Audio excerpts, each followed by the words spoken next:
प्रभु तेरी वाणी जीवन की रोटी, नैनों की ज्योति अंधेरा मिटाती।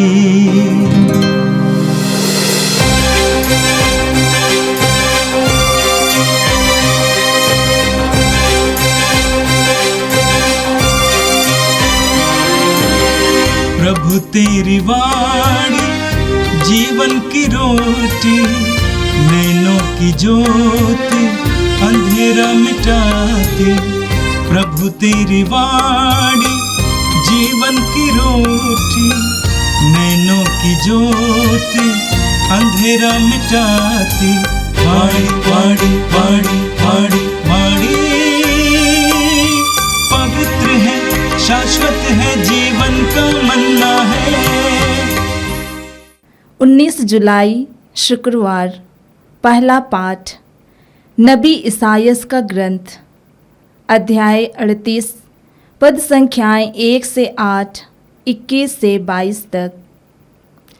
मैंने तुम्हारी प्रार्थना सुनी और तुम्हारे आंसू देखे।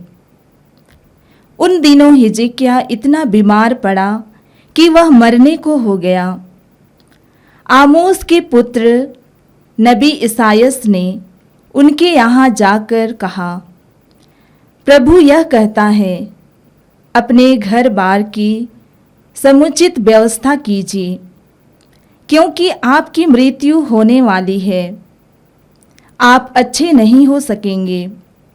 हिजकिय्याह ने दीवार की ओर मुँह कर प्रभु से यह प्रार्थना की, हे प्रभु, कृपया याद कर कि मैं ईमानदारी और सच्चे हृदय से तेरी सेवा करता रहा और जो तुझे प्रिय है वही करता रहा। और हिजकिय्याह फूट फूट कर रोने लगा। प्रभु की वाणी इसायास को यह कहते हुए सुनाई पड़ी, हिजकिय्याह के पास जाकर कहो, तुम्हारे पूर्वजों का प्रभु ईश्वर यह कहता है, मैंने तुम्हारी प्रार्थना सुनी और तुम्हारे आंसू देखे। मैंने तुम्हारी आयु 15 वर्ष बढ़ा दूंगा। मैं तुमको और इस नगर को असूर के राजा के हाथ से छुड़ाऊंगा और इस नगर की रक्षा करूंगा। इसायास ने कहा, अंजीर की रोटी लाकर फोड़े पर रख दो और वह अच्छा हो जाएगा। हिजकिय्याह ने पूछा, मैं यह कैसे जान सकता हूँ कि मैं फिर प्रभु के मंदिर जाऊंगा? इसायास ने उत्तर दिया, प्रभु अपनी प्रतिज्ञा पूरी करेगा। इसका चिन्ह यह होगा, आहाज की सीढ़ी पर ढलते हुए सूर्य की छाया देखो। वह छाया सीढ़ी पर उतर रही है। मैं उसे 10 सोपान तक ऊपर चढ़ाऊंगा और जिस सीढ़ी पर सूर्य उतर चुका था वहाँ वह 10 सोपान तक पीछे हट गया। यह प्रभु की वाणी है। संत मत्ती के अनुसार पवित्र सुसमाचार अध्याय 12 वाक्य 1 से 8 तक। ईसा किसी विश्राम के दिन गेहूं के खेतों से होकर जा रहे थे। उनके शिष्यों को भूख लगी और वे बालें तोड़ तोड़ कर खाने लगे। यह देखकर फरीसियों ने ईसा से कहा, देखिए, जो काम विश्राम के दिन मना है आपके शिष्य वही कर रहे हैं। ईसा ने उनसे कहा, क्या तुम लोगों ने यह नहीं पढ़ा कि जब दाऊद और उनके साथियों को भूख लगी तो दाऊद ने क्या किया था? उन्होंने ईश मंदिर में जाकर भेंट की रोटियां खाईं। याजकों को छोड़ न तो उनको उन्हें खाने की आज्ञा थी और न उनके साथियों को। अथवा क्या तुम लोगों ने संहिता में यह नहीं पढ़ा कि याजक विश्राम के दिन का नियम तोड़ते तो हैं पर दोषी नहीं होते।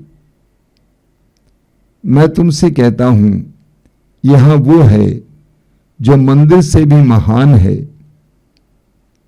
मैं बलिदान नहीं बल्कि दया चाहता हूं। यदि तुम लोगों ने इसका अर्थ समझ लिया होता तो निर्दोषों को दोषी नहीं ठहराया होता, क्योंकि मानव पुत्र विश्राम के दिन का स्वामी है। यह प्रभु का दिव्य सुसमाचार है। ख्रिस्त प्रभु की जय। मेरे प्रिय भाई और बहनों, आज का पहला पाठ इस्यास नबी के ग्रंथ के अध्याय 38 से लिया गया था। आज के पाठ में हमें राजा हिजकिय्याह के बारे में पढ़ने को मिला। इस्राएल के बहुत से राजा थे। उनमें से अधिकतर राजा ईश्वर की आज्ञाओं का उल्लंघन किए, ईश्वर के आदेशों के अनुसार नहीं जिए। लेकिन हिजकिय्याह एक ऐसा राजा था जिसने ईश्वर के आदेशों का पालन किया, ईश्वर की आज्ञाओं को भंग नहीं किया। आपने पढ़ा होगा, राजाओं के दूसरे ग्रंथ के अध्याय 19 में हम पढ़ते हैं, उस समय असूर के राजा ने इस्राएल के छोटे छोटे राज्यों को अपने अधिकार में कर लिया था। अब यूदा राज्य को अपने अधिकार में करने के लिए आया। लेकिन हिजकिय्याह जो उस समय यूदा का राजा था, उसके अधिपति को मानने को तैयार नहीं था, क्योंकि वह ईश्वर पर भरोसा रखता था कि ईश्वर हमें इस राजा से छुड़ाएगा। यह देखकर असूर के राजा ने हिजकिय्याह को पत्र भेजा, यह कहकर कि तुम इस भ्रम में मत रहो कि तुम्हारा ईश्वर तुम्हें बचाएगा, तुम बाद में पछताओगे। ऐसा धमकी भरा पत्र दूत के द्वारा राजा हिजकिय्याह को भेजा गया। हिजकिय्याह पत्र पढ़ता है और घबराता नहीं है। पत्र को मंदिर में ले जाता है और मंदिर में प्रभु की वेदी के सामने रखता है और लंबी सी प्रार्थना बोलता है। उसी अध्याय में हम पढ़ेंगे, उसी रात को ईश्वर ने 1,85,000 असुर के सैनिकों को मार गिराया और असुर का राजा वहां से भाग निकला।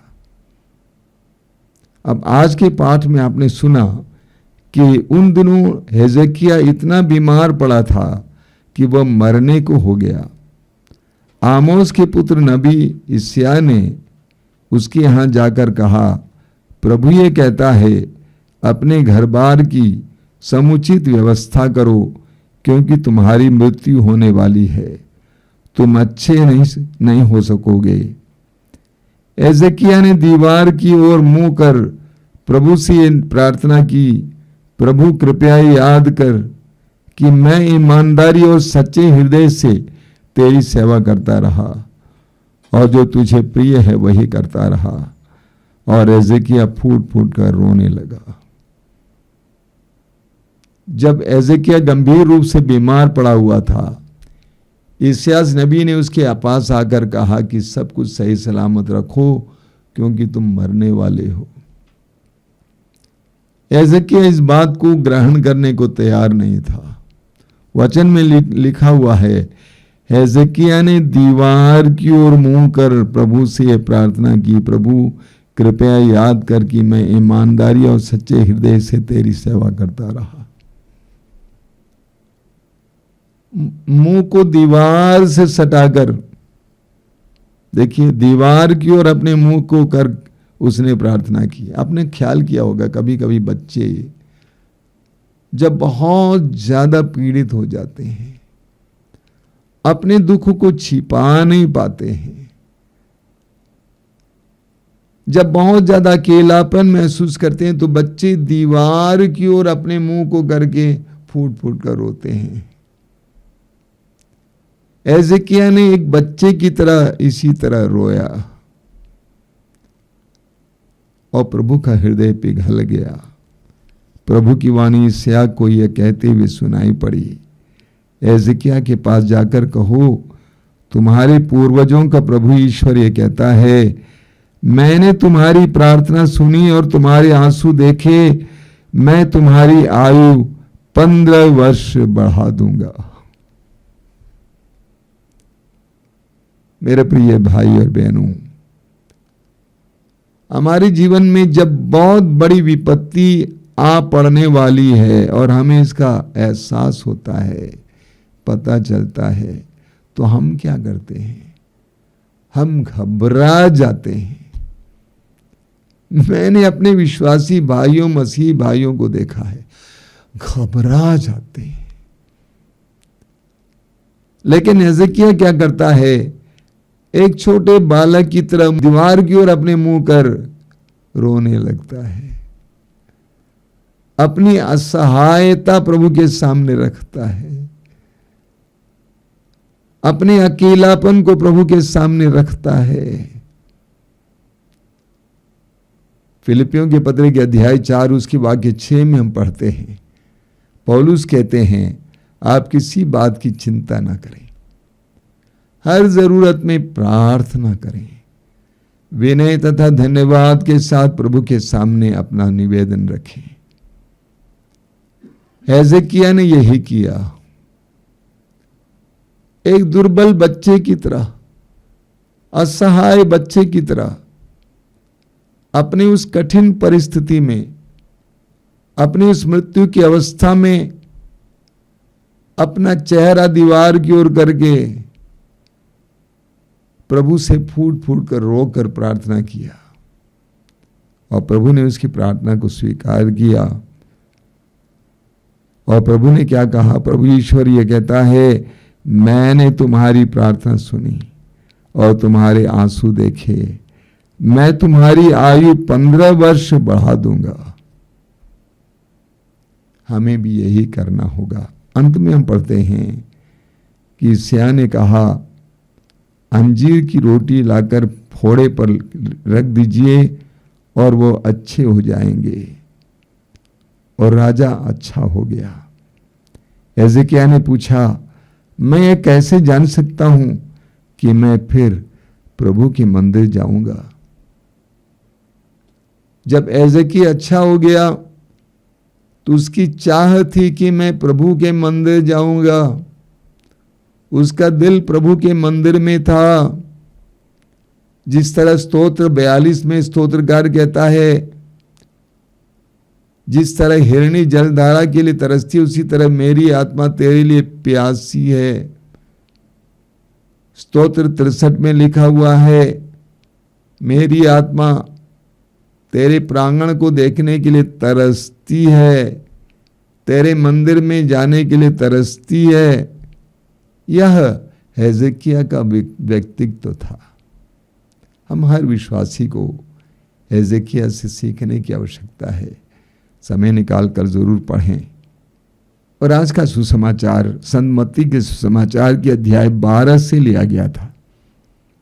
आज के सुसमाचार में हमने विश्राम दिवस के नियम के बारे में सुना। प्रभु ईश्वर के दिए हुए 10 नियमों में एक नियम है विश्राम दिवस का पालन करना। यहूदियों के लिए शनिवार विश्राम दिवस है। हम लोग रविवार को पवित्र दिन मानते हैं। विश्राम दिवस के दिन कोई भी कोई काम नहीं करता था। इस बात में वे कट्टर थे। सिर्फ प्रभु के मंदिर में या सभागृह में जाना, प्रभु का वचन सुनना, उसकी व्याख्या सुनना और घर आकर भोजन करना, प्रभुमय रहना, यही नियम था। इस नियम को भी वे कट्टरता से पालन करते थे, आज भी करते हैं। आज के सुसमाचार में हमने सुना, ईसा किसी विश्राम के दिन गेहूं के खेतों से होकर जा रहे थे और उनके शिष्यों को भूख लगी और वे बालें तोड़ तोड़ कर खाने लगे। यह देखकर फरीसियों ने ईसा से कहा, देखिए जो काम विश्राम के दिन मना है आपके शिष्य वही कर रहे हैं। ईसा ने उनसे कहा, क्या तुम लोगों ने ये नहीं पढ़ा कि जब दाऊद और उनके साथियों को भूख लगी तो दाऊद ने क्या किया था? उन्होंने इस मंदिर में जाकर भेंट की रोटियां खाईं। तो फरीसियों ने कहा यीशु से कि विश्राम दिवस के दिन जो काम मना है आपके शिष्य क्यों कर रहे हैं? शिष्यों को भूख लगी और उन्होंने कुछ बालें तोड़ी और उसको मसल कर गेहूं खा लिए। गेहूं खाना विश्राम के दिवस के दिन मना नहीं था, लेकिन गेहूं काटना और गेहूं मसलना जो दौरी के बराबर है, ये दोनों स्वीकृत नहीं था। अब आप समझ सकते हैं कि यहूदी लोग नियमों को कितनी कठोरता से पालन करते थे। प्रभु यीशु ने उनको जवाब दिया। ईसा ने उनसे कहा, क्या तुम लोगों ने ये नहीं पढ़ा कि जब दाऊद और उनके साथियों को भूख लगी तो दाऊद ने क्या किया था? उन्होंने इस मंदिर में जाकर भेंट की रोटियां खाईं। इसके विषय में हमें सामुएल के पहले ग्रंथ के अध्याय 21 में पढ़ने को मिलता है। राजा साउल से बचकर दाऊद अपने साथियों के साथ भाग रहा था। उसके पास खाने के लिए कुछ नहीं था और उन लोगों को भूख लगी। मंदिर में जाकर पुजारी से पूछा, पुरोहित से पूछा कि क्या कुछ खाने को लिया है यहाँ पे आपके पास? पुजारी ने कहा, पुरोहित ने कहा कि मंदिर की जो पवित्र रोटियां वेदी पर रखी गई हैं वे ही हैं। दाऊद ने कहा, हमें दे दीजिए, और पुरोहित ने उठाकर उनको दे दिया। हालांकि ये मंदिर के पुरोहित को ही खाने का इजाजत था, और दाऊद और उनके साथी वो रोटी खाए। प्रभु यीशु ने ये पूछा। आगे प्रभु कहते हैं, अथवा क्या तुम लोगों ने ये संहिता में ये नहीं पढ़ा कि याजक विश्राम के दिन का नियम तोड़ते हैं पर दोषी नहीं होते? यानी पुरोहित विश्राम के दिवस का नियम तोड़ते हैं पर वे दोषी नहीं होते हैं। प्रभु ये गंभीर बात आगे कहते हैं, मैं तुमसे कहता हूं यहां वो है जो मंदिर से भी महान है। यीशु ईश्वर थे, ईश्वर के पुत्र थे। यीशु मंदिर से भी महान थे। यीशु ईश्वर थे, ईश्वर के पुत्र थे। इसलिए प्रभु यीशु ने वहां घोषित किया कि मैं मंदिर से भी महान हूं। फरीसी और यहूदी इस बात को समझ नहीं पाते थे। आगे प्रभु ने कहा, मैं बलिदान नहीं बल्कि दया चाहता हूं। पवित्र ग्रंथ में लिखा हुआ है, यदि तुम लोगों ने इसका अर्थ समझ लिया होता तो निर्दोषों को दोषी नहीं ठहराया होता, क्योंकि मानव पुत्र विश्राम के दिन का स्वामी है। प्रभु यीशु ने फरीसियों के सामने अपने अधिकार को प्रकट किया। प्रभु ने यह प्रकट किया कि मैं ईश्वर का पुत्र हूं, ईश्वर हूं। प्रभु ने यह प्रकट किया कि मैं विश्राम दिवस का मालिक हूं। हमें पूरे सुसमाचारों में पढ़ने को मिलता है कि फरीसी लोग यीशु और उनके शिष्यों में कोई ना कोई दोष ढूंढ रहे थे। हम में से बहुत सारे लोग भी ऐसे हैं, दूसरों में दोष ढूंढना, कमियां ढूंढना, उनकी अच्छाइयों को ना देखना, उनकी बुराइयों को देखना। आइए हम प्रार्थना करें। प्रभु यीशु, हम तुझे धन्यवाद देते हैं आज के सुंदर वचन के लिए। तू महान है, सर्वशक्तिमान है, तू ईश्वर है, ईश्वर का पुत्र है। हम मानते, अंगीकार करते हैं, तुझे सब कुछ पर अधिकार है। तूने सुसमाचार में अन्यत्र कहा है कि ईश्वर ने नियम बनाया है, लेकिन नियम मनुष्य के लिए बनाया है, ना कि मनुष्य को नियम के लिए। हमें इस सत्य को जानने की कृपा दीजिए। तेरे वचन में लिखा हुआ है, मैं बलिदान नहीं बल्कि दया चाहता हूं। इस सत्य को जानने की कृपा दीजिए। हे प्रभु यीशु, इन वचनों को सुनने वाले मेरे भाई बहनों को आशीर्वाद दीजिए। आज का संपूर्ण दिन उनके लिए कृपा का दिन बने, आशीष का दिन बने। आमीन।